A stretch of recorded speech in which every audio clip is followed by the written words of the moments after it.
them, but if you'd like an hour and a half respite, if nothing else, come bring them over here and have a little singing and some snacks with us. So how many of you here is your first time by a show of hands to Sunday Assembly? Well, welcome. Please give these people a...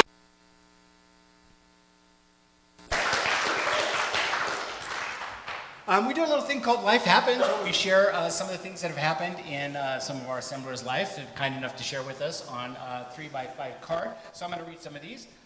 I just got back from my trip with my family on the Mississippi Gulf Coast. I loved every minute of it, from graduation and crawfish season. Who is that? Awesome, Amber. That's great. Welcome back. Good to have you. Okay, now Chrissy writes that on Friday, March 25th, 2018, life got real. What is that, Chrissy? Life got real. Because that's the day I told my doctor with sharks, but before that you had transitioned again. Yay! Woo! So happy for you. That's fantastic. Brendan got massively lacerated in the best possible way, he writes. I asked, what does that mean? Well, so what happened was his coworker was doing just a kitchen hack and used a mason jar on top of a blender, I guess that worked for a little while, but Brendan went to actually use it. And he has a picture, and if you're not queasy, he does not have... What? What's that? Oh, you're innocent bystander. No, that's just shrapnel. Okay, wow. Also, he was accepted into the DUI calibration study at UCSD. Congratulations there, Brendan. That's awesome. For saying? Oh, okay, for cannabis. Okay, good. Oh, that's right. Yes, you did explain that. That's a really interesting story. Tap him in later. And then this is, doesn't say who this is from, but I happen to know. Is that okay if I say? Okay, well, good. That's I asked you. You shouted yourself anyways. Simon says, I've traveled 240 degrees around the world since my last assembly. That is from Gareth D, I believe. Is that correct? No, who's that? Yes, yes. Gareth will be talking today, actually quite shortly. And matter of fact, he is via Asia and India and points beyond. But here he is, right, and he's from the Brighton Assembly. So welcome, Brighton Assembly. Thank you. Sunday Assembly in Brighton. We have a thing that we do, Health Happens. So I believe Alexis Records going to come up and do this for us. Good morning, Alexis. Good morning.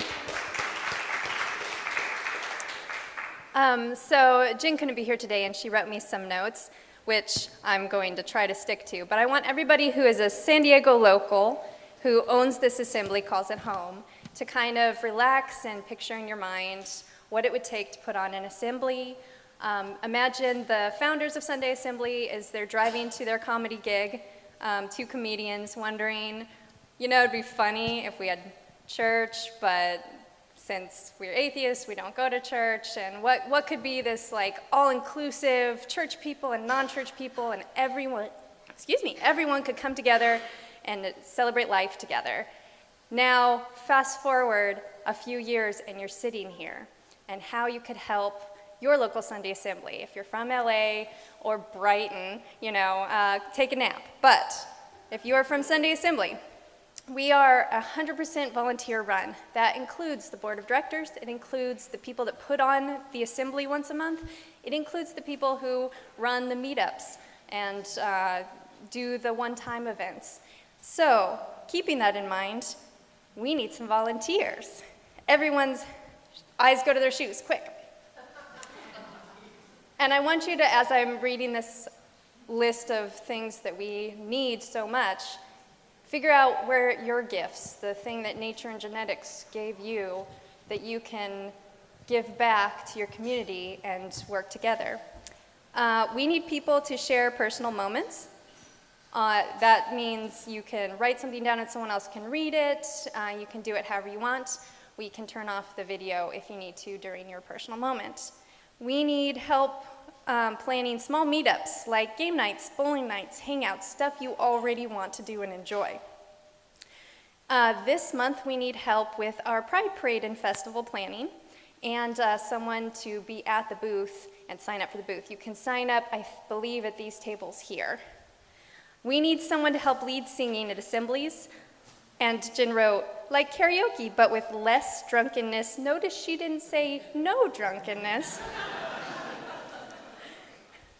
And lastly, to help with planning and running upcoming events, we have our crawfish boil, and around the holidays at the end of the year, we have solstice. So if any of those things tug on your heart, or you're a little bit interested, or you maybe want to help but you don't want to be the main person doing it, hit up anybody, me, Steven, anybody with a Sunday Assembly shirt, a lanyard, and just say, I'm interested in this, and they will pounce you.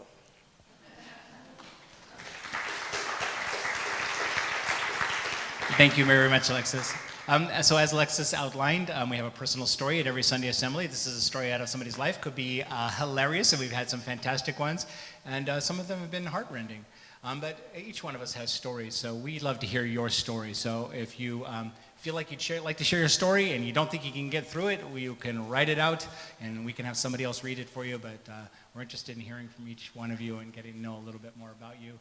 Today, as promised, we have Mr. Gareth D. all the way from Brighton here to tell us his personal story. Gareth?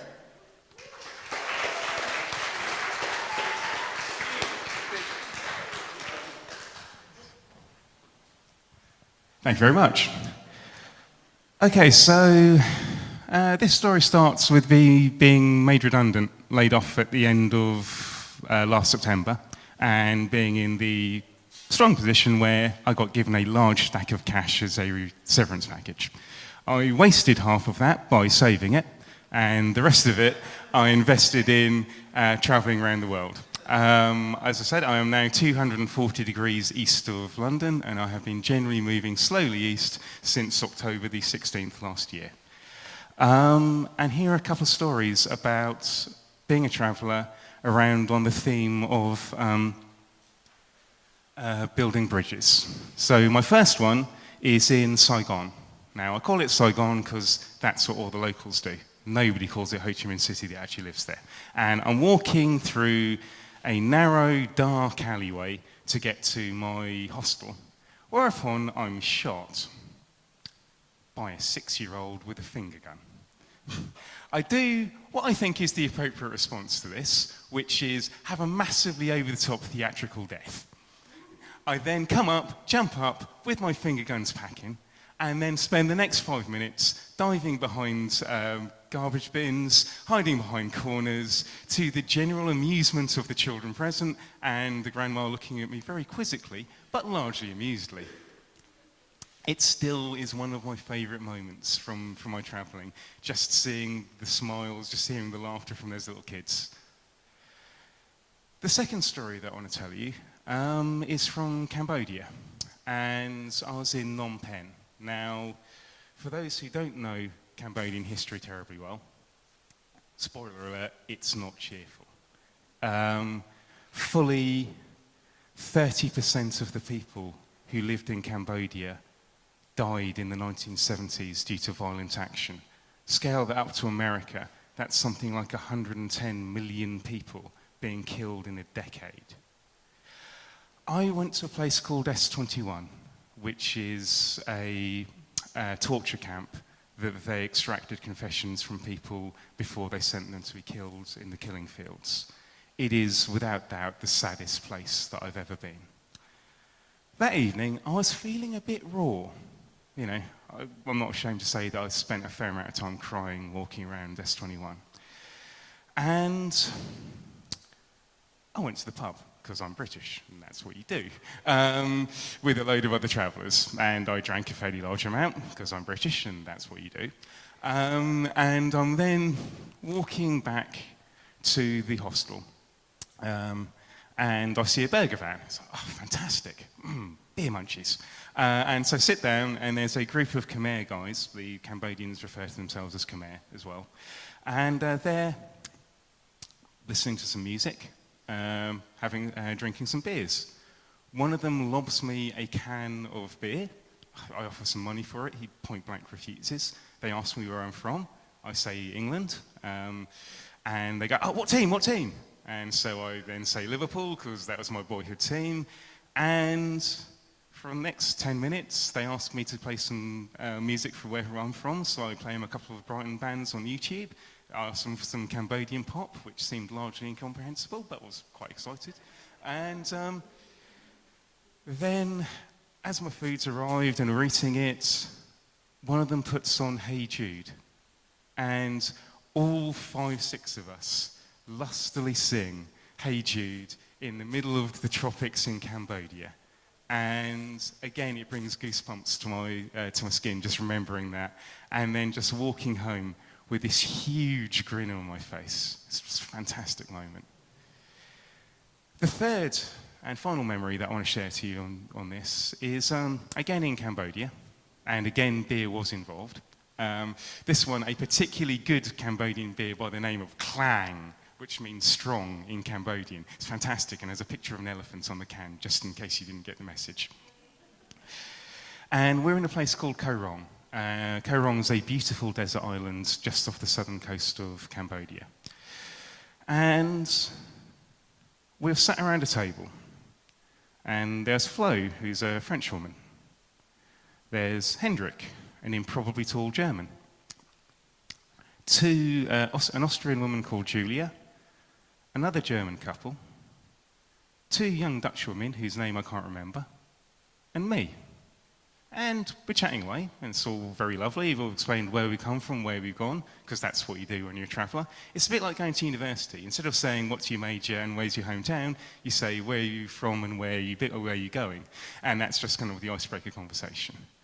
And then it suddenly occurred to me that 75 years ago, everybody's grandparents and great-grandparents around that table would have been either occupied, at war, or both. And yet, their grandchildren and great-grandchildren sit around a table, completely as equals, with no business, with no malice. The sins of their fathers weren't passed down into the 3rd and 4th generation.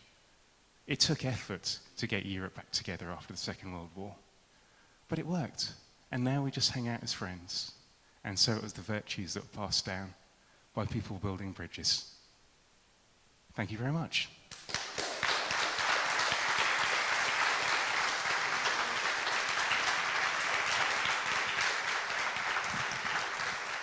Thank you for taking us to the jungles of Cambodia to sing Hey Jude. That's just so awesome. I can imagine that.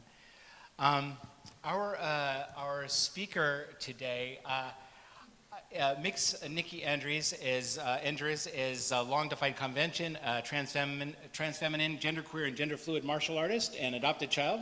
She has always challenged cultural categories to forge her own way. There's a bunch more to read in here. This is a really interesting individual that we're so happy to have. She was at the Sunday Assembly in Los Angeles and has kindly consented to drive all the way down here to talk to us today, and we're so pleased to have Nicky Endres.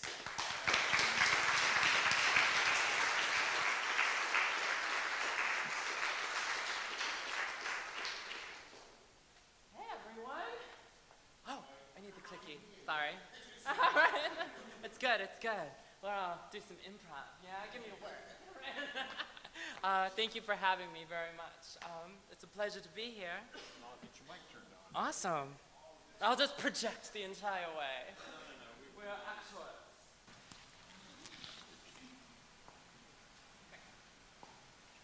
Oh, that's mine. Now I have to do it. So there's a particular expression, facial expression, I've encountered quite frequently in my life. And it just happens so often, but doesn't really have a name, so I think it's best if I just show you, yeah? Ooh, wrong side. It's good. No, it's good, it's good. Back to 1, friends. Or do you want to do it, or do you want me to do it? Yeah, number 1? All right. Oh, there it is. It doesn't have a name. But what it does say, it's like, it's quizzical and judgmental, and I've gotten it all my life. And it's a facial expression that begs the question, are you a boy or a girl? My answer, yes! So a little about me, yeah? This is me at around 18 years old. My fashion was somewhere between Rachel from Friends and Trinity from The Matrix, as you can tell. When I was 3 years old, I declared that I was a girl boy. One word. But it being the 1980s in small town Wisconsin, I was told that wasn't a thing, so we kind of just settled on me being an effeminate boy. When I came out as gay in high school, no one was surprised. And I too kind of just took for granted that the stereotypes about my sexual orientation were sufficient in explaining why I was such a girl. Right? See, unlike many binary transgender folks, I didn't experience a lot of gender dysphoria. And if you don't know that, gender dysphoria is a feeling of persistent distress that one's gender identity and physical body are not in harmony.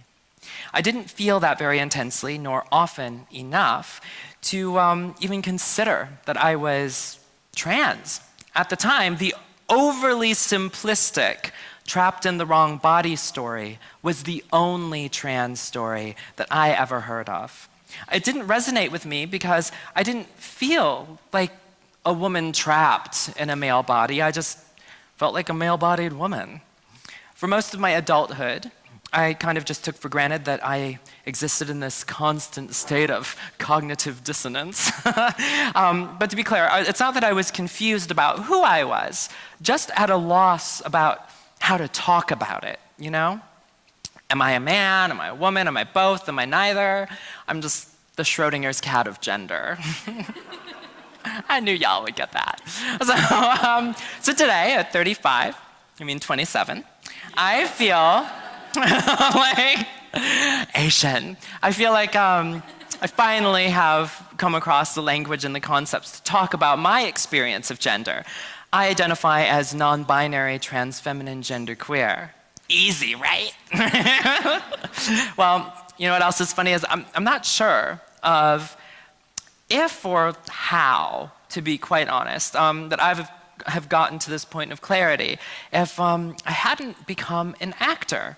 See, because acting involves a lot of mental and emotional confidence.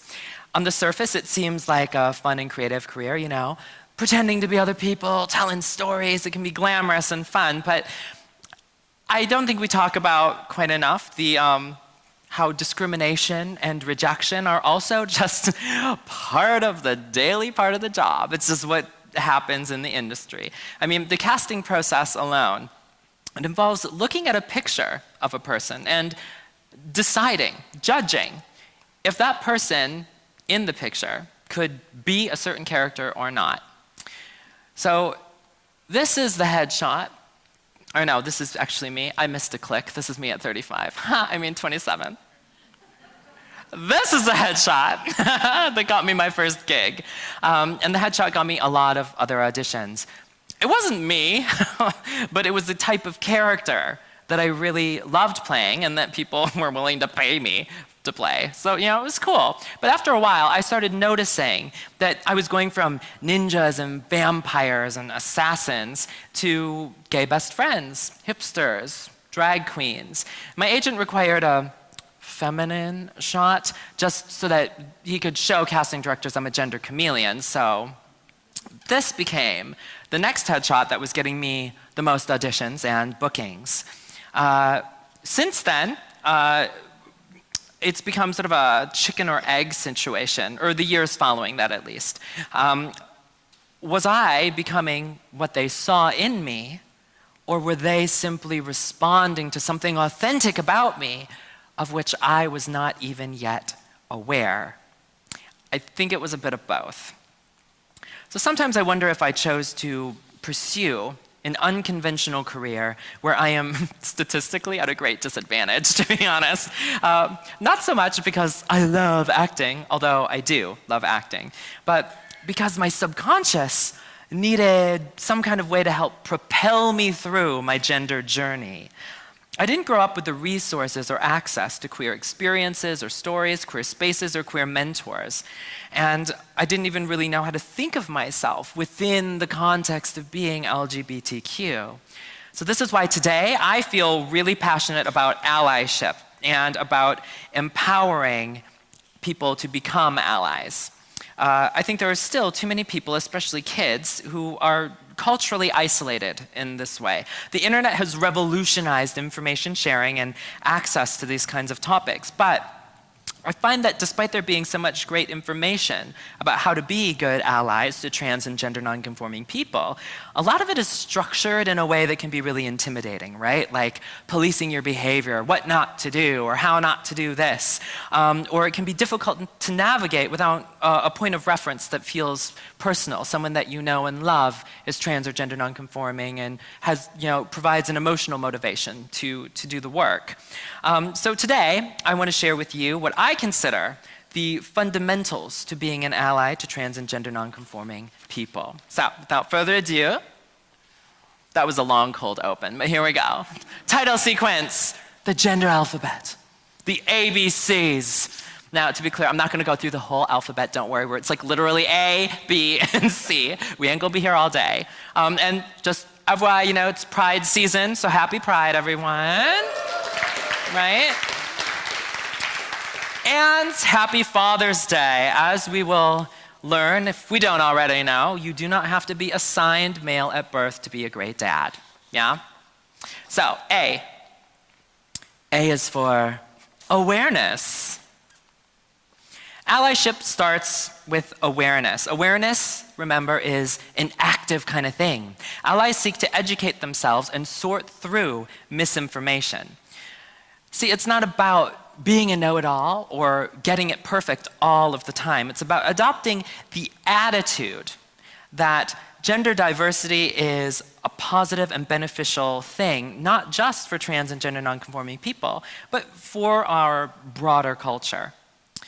A key part of awareness is also being sensitive to the feelings and experiences of gender diverse people. It's affective. And not taking for granted all the little ways that gender influences the way we think, the things we say, and the things that we do. Now, a sometimes uncomfortable but necessary part of being an ally is to acknowledge one's privilege, or in the ways in which society benefits certain kinds of people while oppressing others simply based on their identity. Acknowledging social privilege is not about shame, all right? It's not about guilt or feeling bad. It's about gaining perspective, right? About how our culture works, about how injustice and inequality are created and perpetuated. Knowing where you benefit from privilege, and we could argue that everyone has some degree of some privilege somewhere, it can give you insight into where society has done right by you, but has marginalized others simply for being who they are. Thus, awareness is about awakening, or, it's 21st century, being more woke, right? It's a process, it's ongoing. Try not to focus too much on getting everything perfect, on not offending people, or saying the wrong thing, right? Accidents will happen, missteps will happen, sticking your foot in your mouth. We all do it, even those of us in the LGBTQ community, right? It's an ongoing thing to be better, to do better, and just keep an open mind and open heart. And perhaps most importantly, awareness for allies, a big part of this is amplification. It's spreading that awareness and helping other allies become more educated, more active, and more committed to gender diversity. So let's look at some fundamentals, right? Terminology, oh, too much. Don't worry, we're not gonna go through all of it, okay? But take a picture, because you can Google it. Woo! Remember the internet. So a big part, though, of being an ally to gender diverse people is learning the language. Again, don't be intimidated, because we ourselves are working on it all the time. But it's part of being in this family, right? And it benefits everyone. Knowledge is power. But again, I'm just going to touch on a few of the terms that are relevant to our talk today, and you can Google the rest. It's cool. So sex is classically the classification of a person as male or female, and usually influenced by biologically related traits. Now, I want to just talk about it here in terms of this talk for the acronym AFAB and AMAB, which stands for assigned male or female at birth, because sex is not something intrinsic to who we are. It's something invented by our societies to try to organize and make sense of the world, right?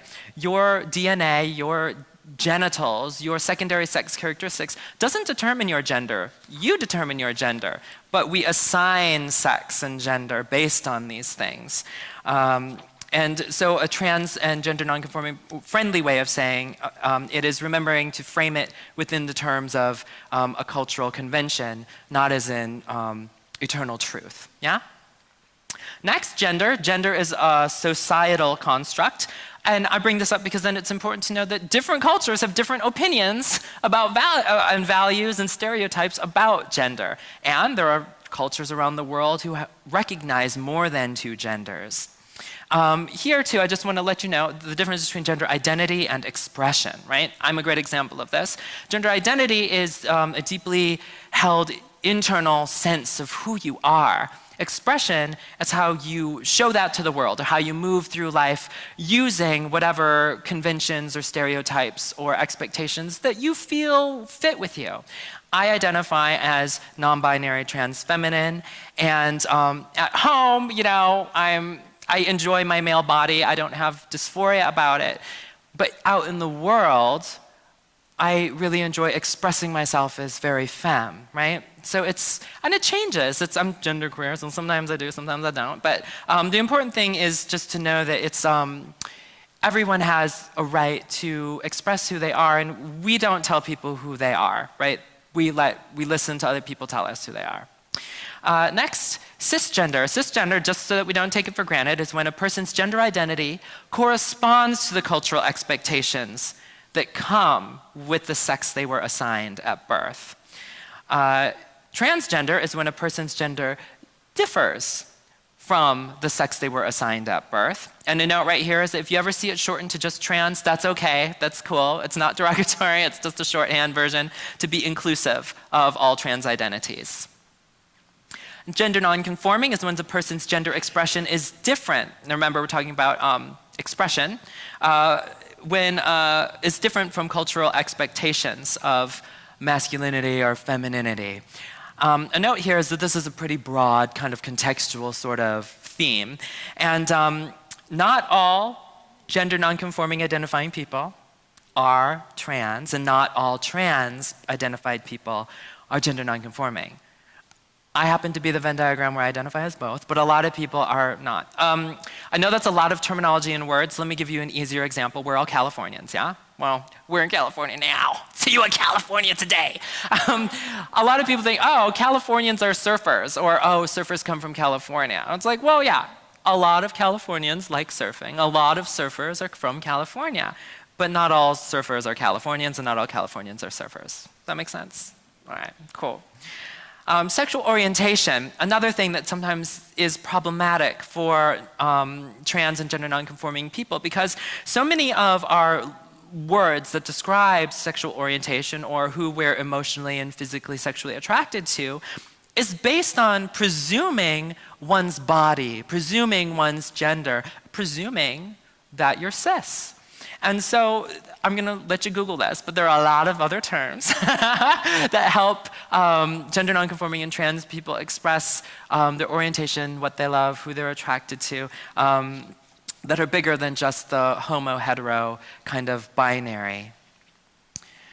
A note here before we move on from terminology is just that sex and gender are important intellectually to distinguish between. But be careful whenever you come across legislation or any kind of things that's trying to protect against discrimination, that both sex and gender are included, right? If you ever see it trying to be like separated out, like genetic body and identified as, beware of that, because it's usually language that's trying to be, that's trying to make a distinction in order to be transphobic and exclusionatory, trying to trick us into thinking they're protecting us, but they're not. They, who's they, it, the law, whatever. Moving on. Let's all take a deep breath, because terminology can be tedious.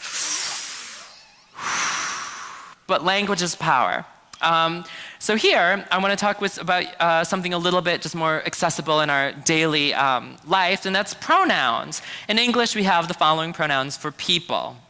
Pronouns are really important to trans people and gender nonconforming people because they reflect and reinforce our identities. It's a small aspect of language that a lot of people take for granted, but being misgendered can really hurt because it's like being told that your identity doesn't matter. Like, I don't believe that you exist, and more than that, I don't believe you should exist. It gets real deep, people. And it's not hard to make an effort to get people's pronouns. So something I like to help allies with who might not have be confronted with dealing with pronouns on a daily basis, because the privilege of being cisgender is that you get to take it for granted, not an accusation, just the way it is. So what I help is think about pronouns just as another way to say a person's name. It's, you know, not, oh, what's your preferred name? It's not what's your preferred it's like, who are you? What's your name? I forgot your name. What's your name? What's your pronoun? You know, and a lot of gender nonconforming or genderqueer people who realize that their expression may not fall within clean binary expectations will even introduce themselves with their pronouns. Hi, my name is Kendall. I'm they, them, right? Hi, my name is Jamie. I'm picking all very like androgynous names. But like, I mean, we've all come across it at some point, even in cis-het normative culture. It's not really such a stretch to extend it to everyone just for the sake of gender diversity. Another little tip here, just social tip, is when talking about groups of people, if you want to be inclusive, try folks or all, y'all, or whatever, friends, people, instead of girls, ladies, my boys. Guys, and especially in California, dudes, it's kind of a gray zone. Just read your audience, know your friends. A lot of people consider it kind of a gender-neutral thing, and other people don't.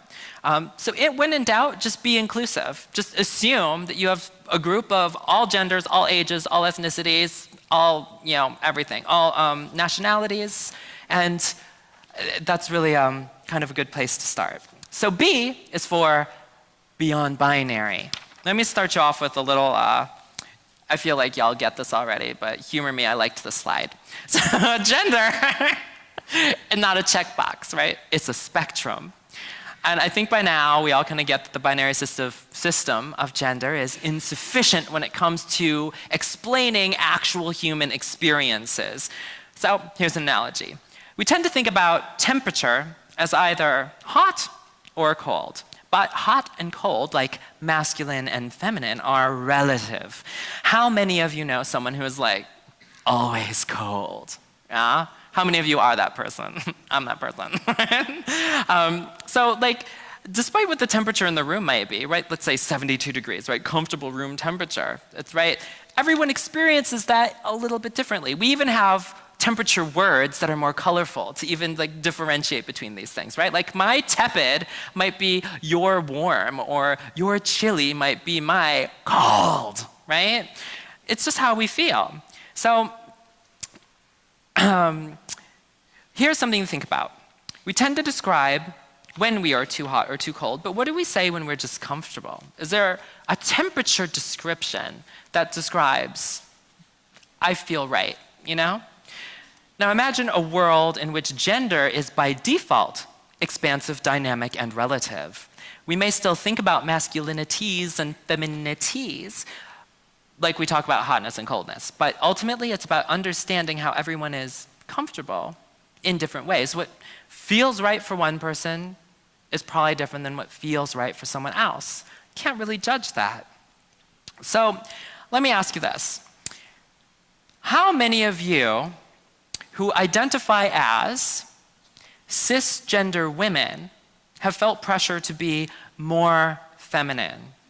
Or told that real women do this or this or this, and you're like, well, I don't do that. Does that mean I'm not a woman? And now how many cisgender men in the room have been pressured to be a real man, or you gotta be more manly? See, you don't have to be trans or gender nonconforming to be hurt by this rigid binary expectation of gender system, right? It's in everyone's best interest to move beyond it. We don't need to shade it. We don't need to say it's wrong. We just need to realize it's one of many ways of looking at the world, yeah? So, we know it's problematic. Building bridges between the trans community and the cis community is a big call to action, I think, for allies, for cisgender allies. And just like we saw, a binary system is harmful and restrictive to all people, not just gender diverse folks. So what I tell allies is work on building the bridges and in ways like this. Help to translate what you've learned about binary gender and about the trans perspective with other cis people, right? Let it just be a topic like the weather. It's a normal thing people talk about. Being a parent, going to school, gender, Speak up when you think something is transphobic, Don't be silent. Let people know that you're not okay with that. And be transformative. Make room specifically for gender diverse people. That can take many shapes, right? Sometimes it's just psychological, making sure that you don't forget us. Other times it can be super specific. Give us a voice, a platform, a scholarship, a job, whatever. Break down the bullshit, yeah? Break down the... Got my clicks mixed up. Okay, let's do that again. Break down the bullshit right here, perpetuated by cis heteronormative binary constructs. Consider this. I'm sorry, I'm gonna be frank with you. I changed this and I messed up my words, so let me take it again. Break it down. Now, to be fair, this can be daunting at first because all of you know all of us know that all of us know the binary, and imagining beyond that can sometimes be challenging if we don't have practice. But consider this. The things we do not know will always outnumber the things that we do, right? So this is a paradigm shift that we don't really need to force or be afraid of. We just need to invite. Does that make sense? It can be a gentle process. Be expansive by default and be kind. Consider that there's always more than what seems obvious and be patient with yourself. If things are confusing or cognitively dissonant or just a lot of information at once, like terminology slide, here you go. Deep breath. When in doubt, just be the change you want to see in the world. C is our third and final letter for our alphabet today, and C is for cognition. Changing hearts and minds is not just telling people what to do to be better, right? It's living by example. That be the change. To really implement an inclusive attitude and expansive thinking, we must commit to paying attention to the way we process information, our cognition, right? Can't take for granted the way our brain works through things. Now, I don't mean to freak you out, okay? This is not about brainwashing or mentalism or anything. It's just we should take care to notice when we mentally make a binary or cis-normative judgment, or if we have a transphobic thought, or if we doubt a trans person's experiences. Just pay attention to the way we think and monitor it for things for congruence. Is this something that I really believe, or is this just something that I've absorbed through experience in my culture? Now, in 2015, Laverne Cox coined the hashtag #TransIsBeautiful to raise awareness about the diversity of trans experiences and to not get hung up on cis-normative values and expectations, especially regarding physical beauty. Transition is a process, and everyone transitions differently. And there are social transitions, medical transitions. Everyone's transition journey is different. Not everyone does hormones or top surgery or bottom surgery or whatever, right? Gender expression is as diverse as identities come. And so the reminder, trans is beautiful, is to retrain our brains to think about beautiful isn't only Angelina Jolie, okay? There are lots of different kinds of beautiful. Again, you don't need to be perfect, okay? Just be conscientious. Pay attention to these details and be gentle with yourself. It's important to remember that this is not about thought policing or being politically correct, but about caring. Caring that identities and experiences of gender diverse people are worthy of consideration, love, and respect. It's not about being righteous, and it's not about being better or more woke than other people. Just think about striving for congruence again, right? Congruence, the similarity between what you believe, what you think, what you say, and what you do. And cis allies can stand in solidarity with us, see us, respect us, love us, and work to make the world a safer place for us by cultivating a new version of our society and of our culture in which gender diversity enriches life for us all. Now, I've got a few resources for you just to finish up. If you want to take a picture or just Google it, it's cool. But these are ones that I found particularly helpful and accessible and easy to read. GLAAD has a media reference guide that's great not just for, publicists or whatever, but, for the general public. And Netflix's first season of Bill Nye Saves the World also has a very engaging kind of visually entertaining model of kind of breaking down the sexual spectrum and gender identity as well. And so finally, just thank you so much for inviting me. It's been beautiful here in San Diego and being welcomed here. And thank you to my hosts for hosting me and my partner. And happy Pride and happy Father's Day. Thank you.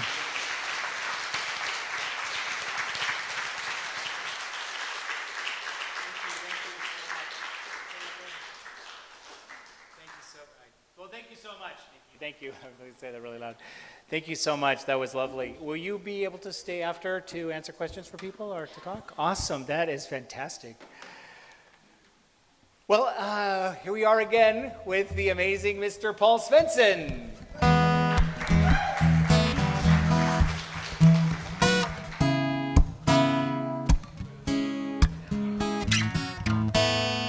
Group announcement while I warm up. By the way, the youth group, our new youth group is convening. It happens right after the speaker, and I really told myself I was going to remember that, and I did not, so I'm so glad to have friends.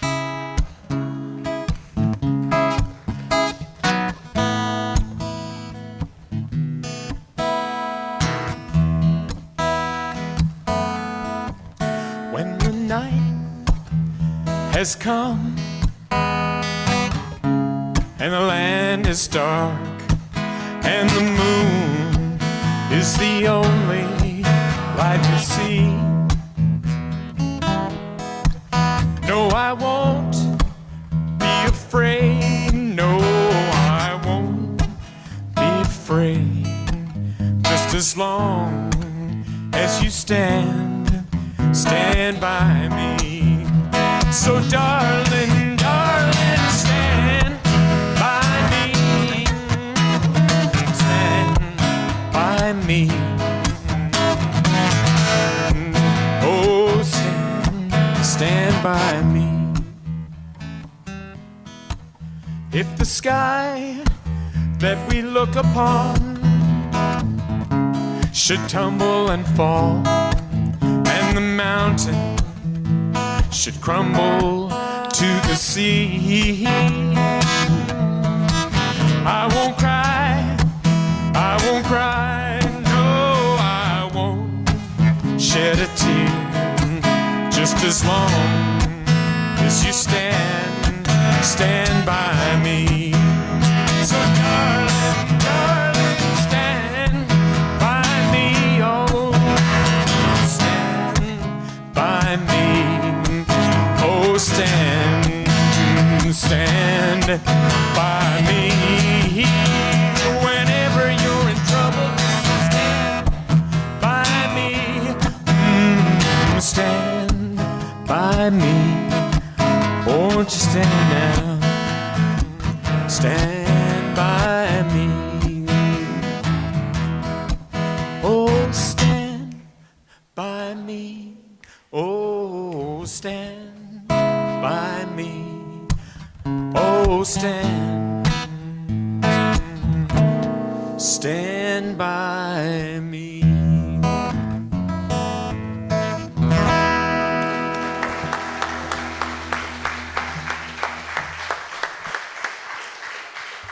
How apropos and how touching.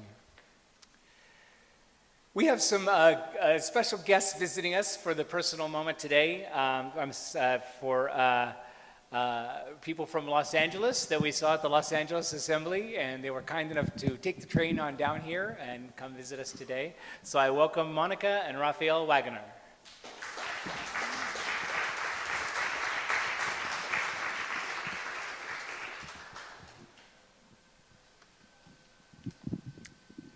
Hello.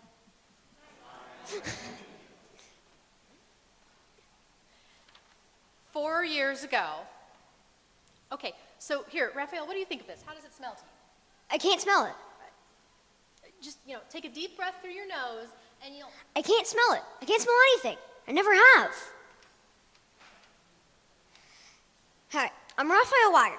I'm agnostic and anosmic. The second one means I have no sense of smell. Not a weak sense of smell, a non-existent sense of smell. Literally, I am missing one of my senses. Got it? Congenital anosmia is the technical term for being born without a sense of smell. There's very little research around it and no treatment. In fact, most congenital anosmics, or CAs as they call themselves on their Facebook group, never even learn why they can't smell. I had an MRI, but my brain is normal. I had blood tests, but there's no genetic explanation. My sense of taste works just fine. The neurologist grabbed some sugar and salt packets to check that. I'm just a mystery who can't smell. Once we went through all the testing and had the final diagnosis, idiopathic congenital anosmia, Which means you've never had a sense of smell, and we don't know why. I started doing my research. I heard from other CAs about what was different for them and how they lived their lives without this sense. I learned that a lot of them didn't figure it out until they were 9, 11, even 15 years old. Some even thought that smelling was just something they had to try harder to learn how to do right. And they told me about playing the smell game or talking about smelling things in imitation of other people.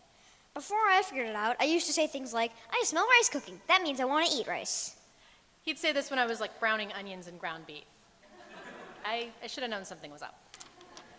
But the saddest thing that a lot of these CAs experienced was people not believing them, sometimes not even their own parents.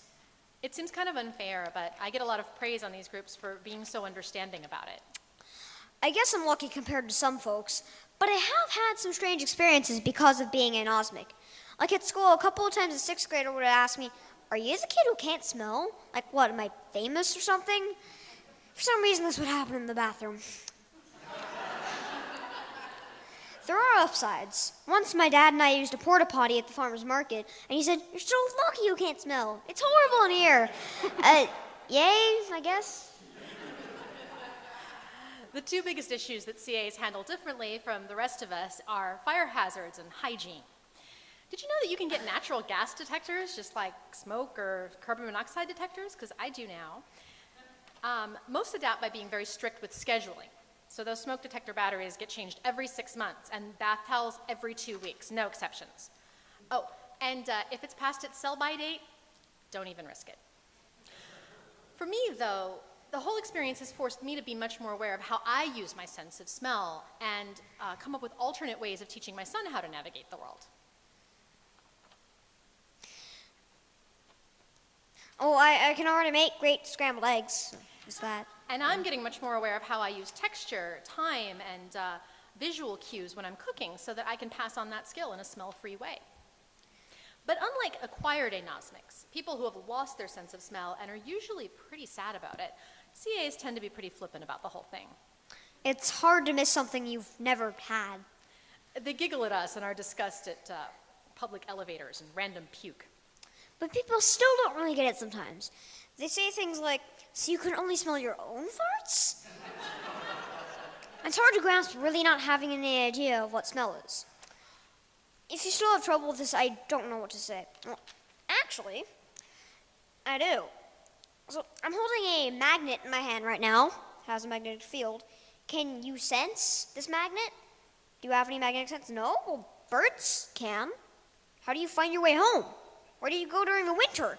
How do you avoid bumping into people? As challenges go, it's not a big one. But if there's one thing I've learned, it's that the biggest obstacle for CAs is us olfies, or people who can smell, not knowing anything about it. So hopefully sharing our experience can help you the next time you meet an anosmic. thanks and smell you later. No, not really. No.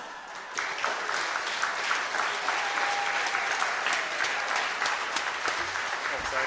That does fine.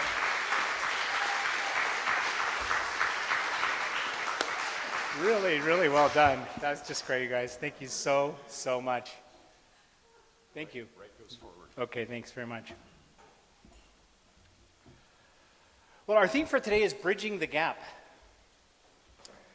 And the gap that I'd like to bridge or talk about today is the gap between our expectation and reality. So I definitely, it's okay for us to have expectations, and that we should even have high expectations of other people. For instance, you want your air traffic controller to get it right every time. You'd like your dentist to extract the right tooth.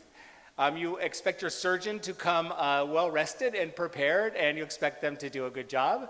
We even expect that people will stop at a stoplight when it turns red. That's a good expectation. I think it's reasonable. And it's okay to expect to have good service at a restaurant. I think that's a reasonable expectation. And from our family and our friends and our mates, I mean, certainly we have expectations. And I think these things are reasonable to have expectations of the people that we love. But each of these things involves human beings. And human beings are not perfect. We're all fallible. We all make mistakes. So it's important that we mitigate our expectations a little bit. And I learned this at a very early age. I grew up in Chula Vista. It was a small town at the time in the 1960s. My brothers and sisters and I, there's 4 of us in the family. I was the oldest at the time. I'm still the oldest now. That's how that works.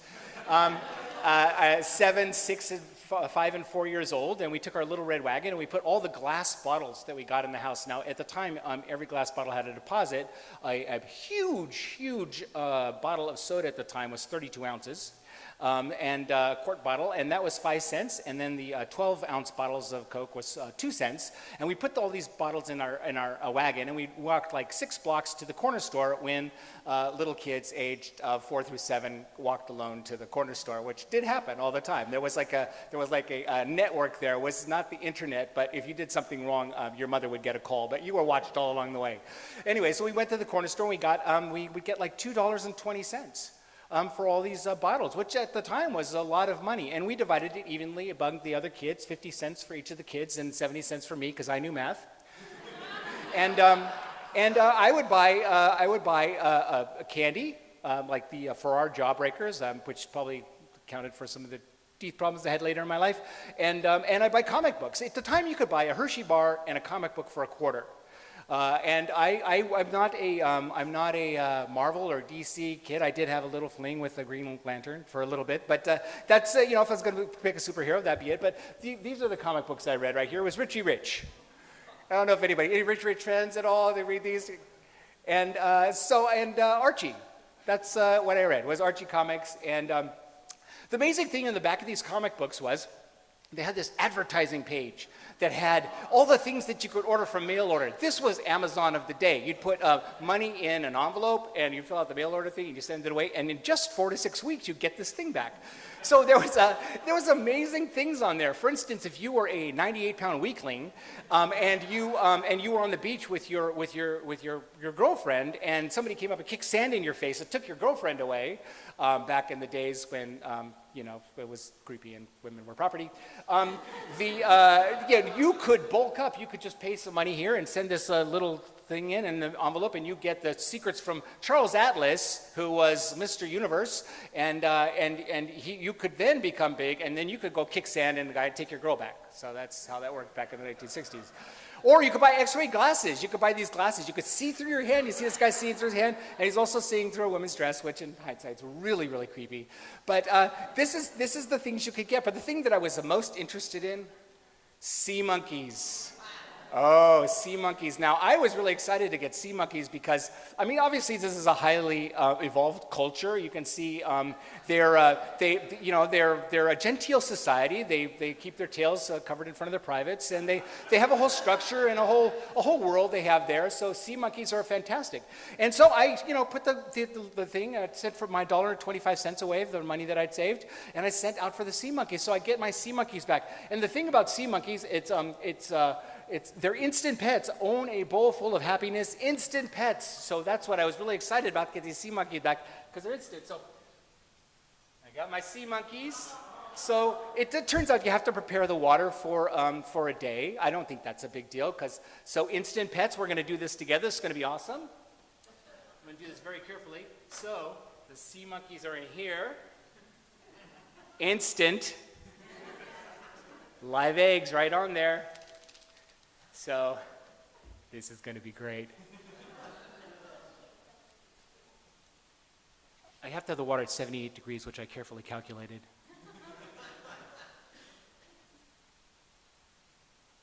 And here we go.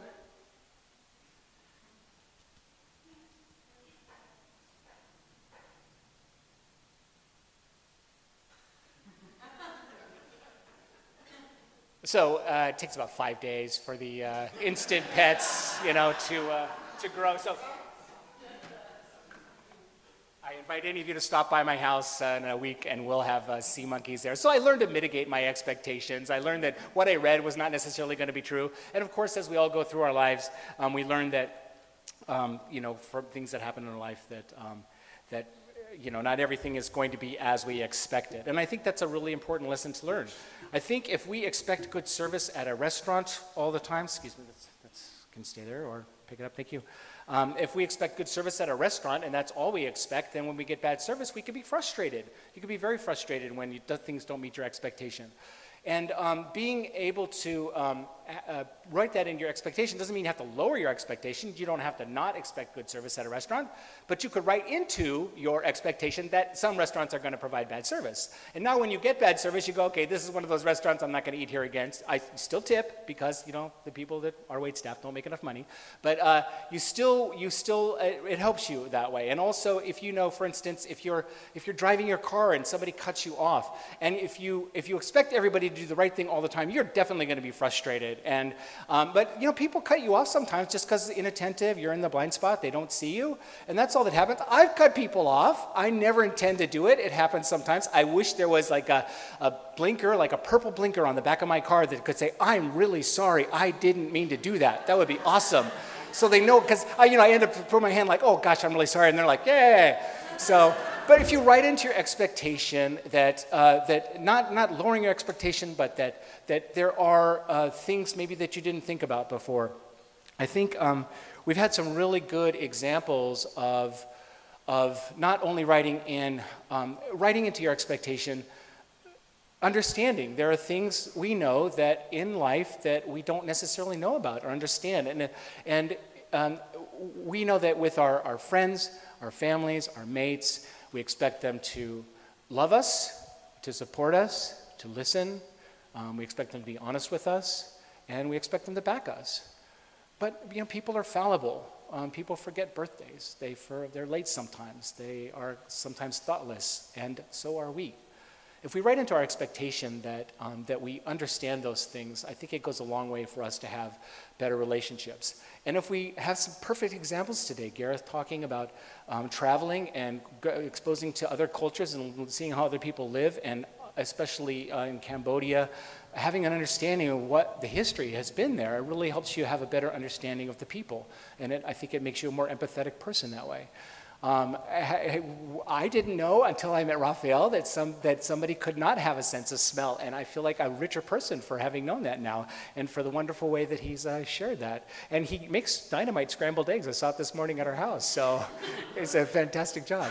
And especially Nicky Endres, I really appreciate that helping us to have a better understanding of how other people might live, because I personally know that it's possible for a a middle-aged white male with a male body to have been socialized as male and grew up in a time when you couldn't do anything outside and always be corrected. And that person could has always felt female. I know that from personal experience. And I will tell you, a little understanding goes a long way. We really appreciate it. I'd like to share something else with you because I think having expectations is well, it could be fun sometimes. I want to show this is out in a liquor store, so I know it's like a little bit of a blue picture here, but that poster is in the window of a liquor store, and it's about this big. That pill there is this big.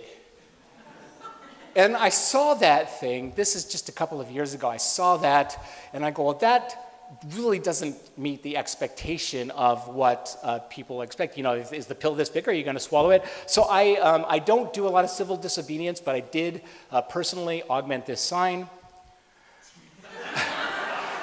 That sticker, 3 years later, is still there. Thank you very much.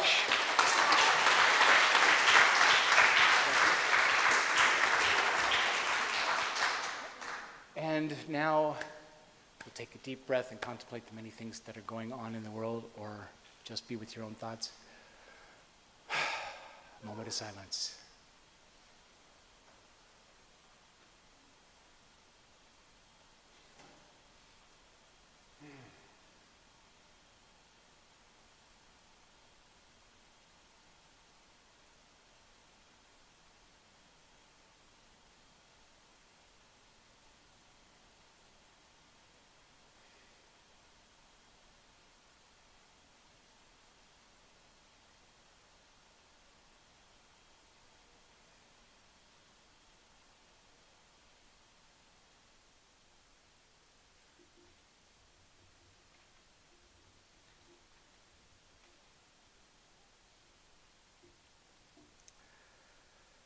We're going to have some announcements today. If you're making announcements, if you will come up. I did want to mention a couple of things just really quickly before we do that. One is, funny thing is, I thought I could get through this. We're saying goodbye, not goodbye, but see you later. So there, now I'm good now. Yeah. We're saying goodbye to Leah, who is part of the board for many years on Sunday Assembly and who helped get this assembly off the ground. She is going to go to Oregon State University to complete her master's degree. This will be her last assembly with us for a long time. So we want to say goodbye to Leah, and we'll see you later. And I also want to, there's some other people from assemblies here. Cassandra and her family from Las Vegas is here today, so thank you very much. We just finished the International Conference of Sunday Assembly. It's the 5th International Conference. It was held in Edinburgh, and that's where I met Gareth at the conference at Atlanta, and it was in Utrecht, that's right. And Cassandra has been to the conferences and came to our conference last year. And we just have connections with people all over the world, and you people in the room that none of us would know. And one of the people that I've known for a very long time now, and who is moving to Houston to pursue other, Nashville, to pursue other careers. By the way, in Portland there's an assembly, and in Nashville there's an assembly, so there's already a community of people there for you. Sandra, this may not be her last assembly with us, but it may be. She's got her house on the market, and she's moving on. Sandra's in the back room. Sandra's been on the board, and from the beginning of Sunday Assembly, thank you. Sandra has done all of our PR with a group of people, but she's done most of the media, and she's the one that's made us look okay on the internet. She's done a fantastic job, and we will miss you, but we definitely won't say goodbye to either of you, so really happy to have you here. If you're making an announcement, come on up. So what's coming up is the San Diego Pride. Is that you're going to do that, Amy? Awesome.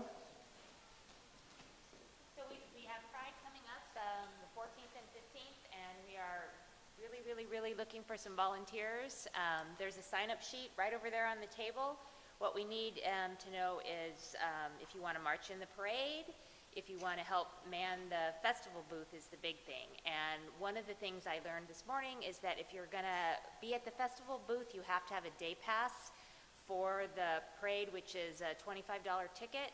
So if you are able to do that and help at the booth, that's great. If you want to help at the booth but you're not able to do that, we do have some budgeting to help out with paying for the tickets, so don't let that stop you from signing up. So right back there at the back, there's a place where you can get your contact information, and if you can just let us know the hours that you would be available, because we're trying to schedule about 3-hour shifts for people to cover our Sunday assembly table at the festival booth. Thanks. Thank you, Amy. This is our 5th time marching at Pride and our 1st time staffing a booth there. I'll say that. Laura? Hi, a week from now we are going to do a scheduled, planned walk around the Embarcadero. We're going to start at the Hornblower, walk down the Embarcadero. We're going to have a little picnic lunch. There are places to grab lunch along the way. And it's just going to be fun. It's July in San Diego. June. Oh, it's Pride already. It's June in San Diego, and we'll be together. And is there anything better? No. So a clothing and accessory swap. So people have brought clothing that they gently used, or some of it's used, or some of it's not used at all. And you are welcome to take some clothing. Go through the stuff there. And if you didn't bring clothing, don't worry. If you find something you like, take it home. That's the idea here. Whatever's left over is getting donated to charitable organizations that help a transient population that are secular.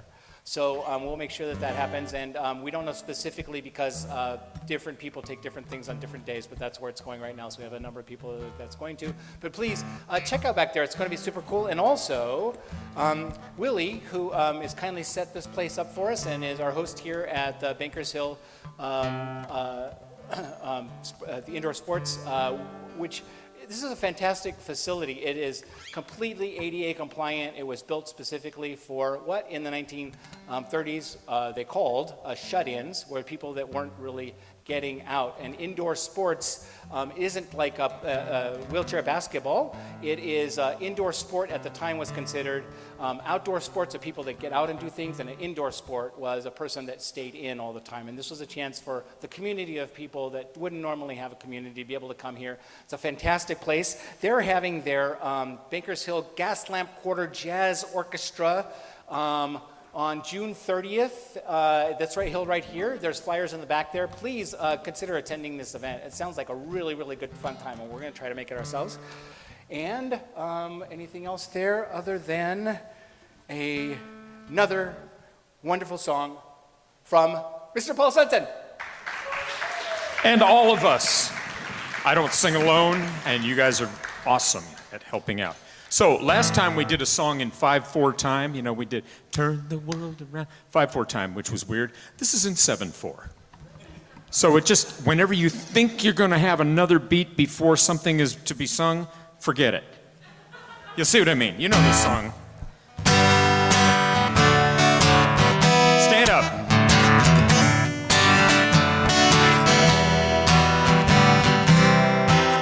We picked this song because this is sort of a thing that is really good at bridging gaps. When in doubt, love, love, love, love, love, love, love, love.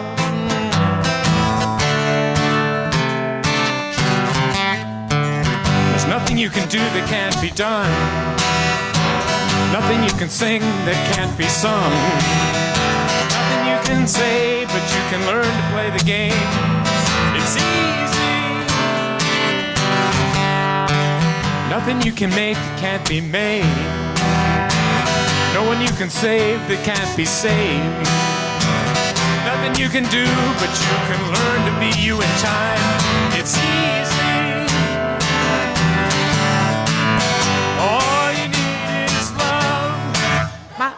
Thank you. All you need is love.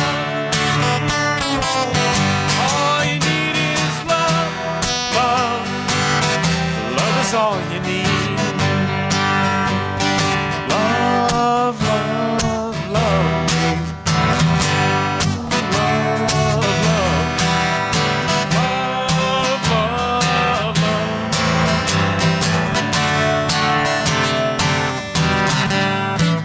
Nothing you can know that isn't known. nothing you can see that isn't shown. Nowhere you can be that isn't where you're meant to be. It's easy. All you need is love. All you need is love. All you need is love. Love. Love is all you need. All you need is love.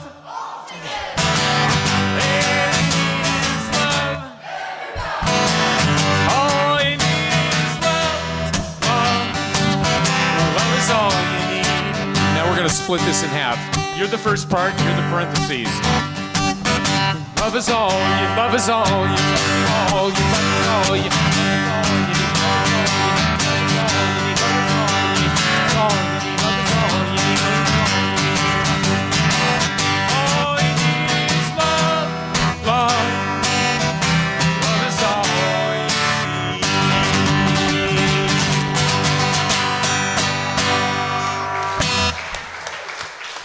Paul Svensson, in my opinion, the glue that holds this whole thing together. Thank you so much for being here today. Remember our next assembly, third Sunday of the month, 11 a.m. right here. We'll have coffee and snacks now in the best part of Sunday Assembly. We all get to talk to each other. Thank you all for being here today. Lovely to have you.